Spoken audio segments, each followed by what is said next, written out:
2024 लोकसभा चुनाव में सफल होने के बाद चिराग पासवान पूरी तरीके से विधानसभा चुनाव की तैयारी में लग गए साथियों।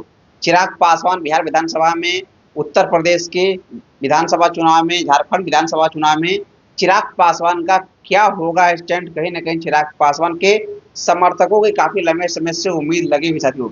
चिराग पासवान बिहार विधानसभा चुनाव एनडीए के तहत पूरी तरीके से लड़ने की तैयारी में है और चिराग पासवान ने एक्सक्लूसिव इंटरव्यू में कहीं न कहीं विधानसभा चुनाव को लेकर एक बहुत बड़ा खुलासा किया साथियों। चिराग पासवान का वह बयान सुन लीजिए साथियों। ज्यादा सीटों से ज्यादा कितनी सीटें हमारा गठबंधन जीतता है, दृष्टि उस दिशा में होगी। कहाँ पे हमारा संगठन मजबूत है, किस दल का ज्यादा मजबूत है, किस दल के प्रत्याशी की जीत की संभावनाएं ज्यादा है, इस दिशा में जब हम लोग बैठेंगे, कार्य करेंगे। आज की तारीख में प्राथमिकता हम लोग की, क्योंकि लोकसभा के चुनाव में भी प्रदर्शन बिहार का बेहतरीन रहा बनस्पत बाकी राज्यों के, जहाँ पे विपक्ष एक गलत नैरेटिव को सेट करने में सफल रहा।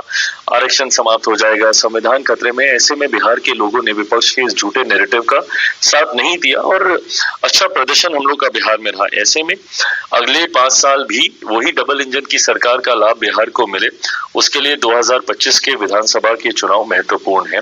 गठबंधन के तमाम साथी जब बैठेंगे, मुझे लगता है संख्या पे ज्यादा जोर देने की बजाय विनेबिलिटी, मेरे लिए इस बार भी विनेबिलिटी ही एक बड़ा फैक्टर था। सीटें ज्यादा लड़ने के लिए लूं, ये मेरी मानसिकता कभी नहीं थी, इस बार की लोकसभा में भी नहीं थी, पर जितनी मिले उतनी जीतूं। स्ट्राइक रेट हम लोग का बेहतरीन रहे। मुझे लगता है इस बार भी हर दल वही प्रयास करेगा कि हर किसी का स्ट्राइक रेट बेहतरीन होना चाहिए और उसी के आधार पर सीटों का बंटवारा किया जाएगा। तो आपने सुना है किस तरीके चिराग पासवान ने विधानसभा चुनाव को लेकर बताया, कहीं न कहीं एक साथ सब लोग बैठेंगे सभी दल, उसमें ये निर्णय लिया जाए कहीं न कहीं जो प्रत्याशी जहां चुनाव लड़ना चाहते हैं वहां से प्रत्याशी कितने मजबूत है। कहीं न कहीं चिराग पासवान 2024 लोकसभा चुनाव में 100% की स्ट्राइक रेट लेने के बाद चिराग पासवान का उत्साह काफी कॉन्फिडेंस हाई लेवल पर है और चिराग पासवान बिहार विधानसभा चुनाव एनडीए गठबंधन के तहत पूरी तरीके से लड़ने की तैयारी में है और आने वाले समय में कहीं न कहीं चिराग पासवान की पॉपुलैरिटी इतनी छाई हुई है, उसके हिसाब से चिराग पासवान बिहार विधानसभा चुनाव में उतरेंगे साथियों। अब देखने की बात होगी कि चिराग पासवान कितनी सीट पर फाइनल लीड करते हैं। तो वकीलता ही मैक्स पासवान। जय हिंद, जय बिहार।